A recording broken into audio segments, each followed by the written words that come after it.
Além de ser a cidade mais prejudicada pelas últimas chuvas, Juiz de Fora tem cerca de 130 mil pessoas que vivem em áreas suscetíveis a deslizamentos. Acompanhe aqui comigo. Com 540 mil habitantes, Juiz de Fora é a terceira cidade de Minas Gerais com a maior população em área de risco e a nona com maior histórico de ocorrências e alertas. Os dados são do Centro Nacional de Monitoramento e Alertas de Desastres Naturais. Com a forte tempestade que atingiu a região, Juiz de Fora registrou, até o momento, 46 mortes. No meio dessa tragédia que está atingindo a cidade, a verba que está liberada com o PAC, o Programa de Aceleração do Crescimento para Contenção de Encostas, está travada há quase um ano. Para conversar sobre essa questão, nós convidamos a economista Carla Beni. Boa tarde, Carla. Seja muito bem-vinda ao Poder Expresso. Carla, parece aquela tragédia anunciada, né? A gente tem sempre um período de chuvas nessa época do ano. Aquela região ali da Serra do Rio de Janeiro, agora chegando ali a Minas Gerais, a zona da Mata Mineira, Juiz de Fora, minha cidade. É de lá que eu venho, é de lá que está a minha família.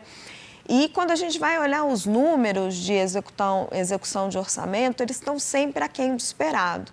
No caso de Juiz de Fora, a Folha de São Paulo traz uma matéria muito boa hoje, mostrando que os planos que a Prefeitura tinha para a execução ali de obras de drenagem, esses planos não se completavam, eles não foram totalmente feitos da forma como deveriam ter sido feitos.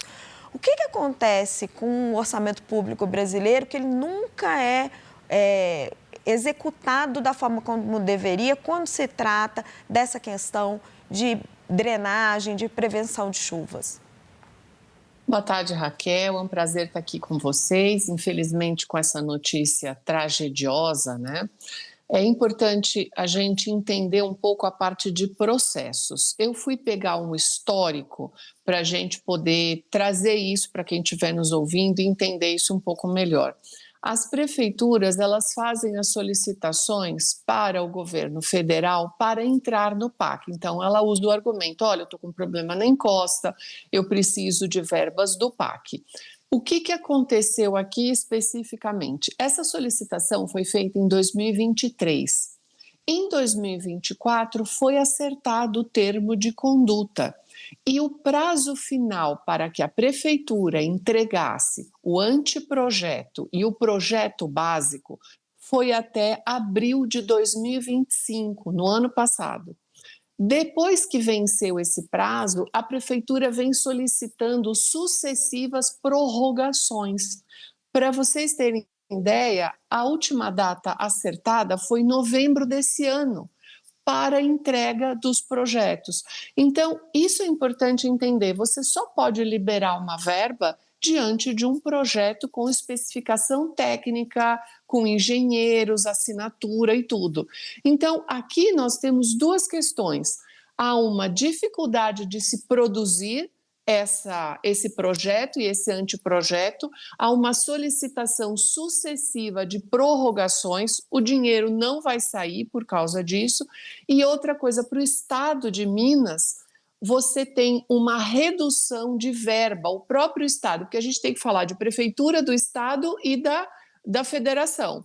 Então, no caso do estado, também há uma redução nesses últimos anos das verbas destinadas a esses problemas. Então, essa é uma combinação muito tragediosa que causa exatamente isso que a gente está vendo agora nas telas. Mas, Carla, você consegue identificar um responsável maior pela situação? Se o governo do estado, a prefeitura ou o governo federal? Porque cada um é uma pecinha dessa engrenagem que você explicou. né? A prefeitura tem que entrar com um projeto, o governo federal só pode liberar o dinheiro depois de receber um projeto bem coordenado, um projeto todo feito. O governo estadual também tem a sua parcela, como você mencionou, mas você consegue identificar um responsável maior? Porque o clima chuvoso e os impactos do aquecimento global estão aí, né? Essas chuvas vão ser cada vez mais recorrentes e constantes. Dá para se identificar um principal responsável? Pelo material que eu fui pesquisar na própria Tribuna de Minas, é o atraso da prefeitura com a entrega do projeto. Então, inclusive, se há uma dificuldade da execução, porque a própria prefeitura falou que tem uma dificuldade de execução por causa da dificuldade da engenharia para se colocar isso daí no papel, digamos assim, para ficar mais fácil para entender. Por isso, a solicitação de prorrogar os prazos. Agora, se há uma dificuldade, há que se pedir ajuda, né? Há que se pensar, por exemplo, será que as universidades do estado de Minas de engenharia não podiam ajudar na confecção desse projeto? Nós precisamos também pensar em outras alternativas para justamente não acontecer isso. E como a gente tem um ano eleitoral, eu tenho feito sempre essa recorrência, Raquel, de lembrar os eleitores, porque nós sofremos o efeito. O problema está no município, é a nossa encosta que desaba, é a nossa casa que cai. Então, quando a gente for discutir eleições, esses projetos precisam ser muito claros e a população precisa cobrar. Cadê o projeto? Cadê a execução? A obra não começa. A gente não pode ter atraso para só no ano eleitoral começar a ter tapume dizendo que começou a obra. E no caso, porque nós estamos num ano de eleições presidenciais, eleições nacionais. No caso, ali os deputados da região também poderiam ter ajudado, porque esse é um ano de eleição de representantes legislativos.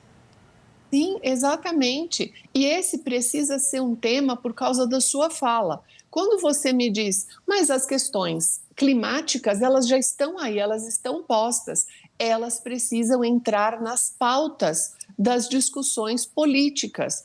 Quando você vai escolher um candidato para votar, nós precisamos pensar como que ele pensa e como que são os projetos dele a respeito dessas questões climáticas. Nesse ano, nós temos o El Niño. E esse é uma tragédia anunciada. Por isso que eu comecei com você falando, nós estamos diante de mais uma tragédia anunciada, porque cada mês a gente tem uma situação emergencial num estado, numa cidade, principalmente no período de chuvas. Todo mundo sabe que chove no verão no Brasil. Exatamente, isso aí não é uma surpresa para ninguém. E já se sabe mais ou menos também quais são as regiões atingidas. E aquela região, Petrópolis, todo ali, essa faixa ali em cima de Serra do Rio de Janeiro, que chega até Juiz de Fora, é uma região que sempre sofre com isso. Carla Bene, economista, muito obrigada pela sua participação aqui no Poder Expresso. Obrigada, boa tarde.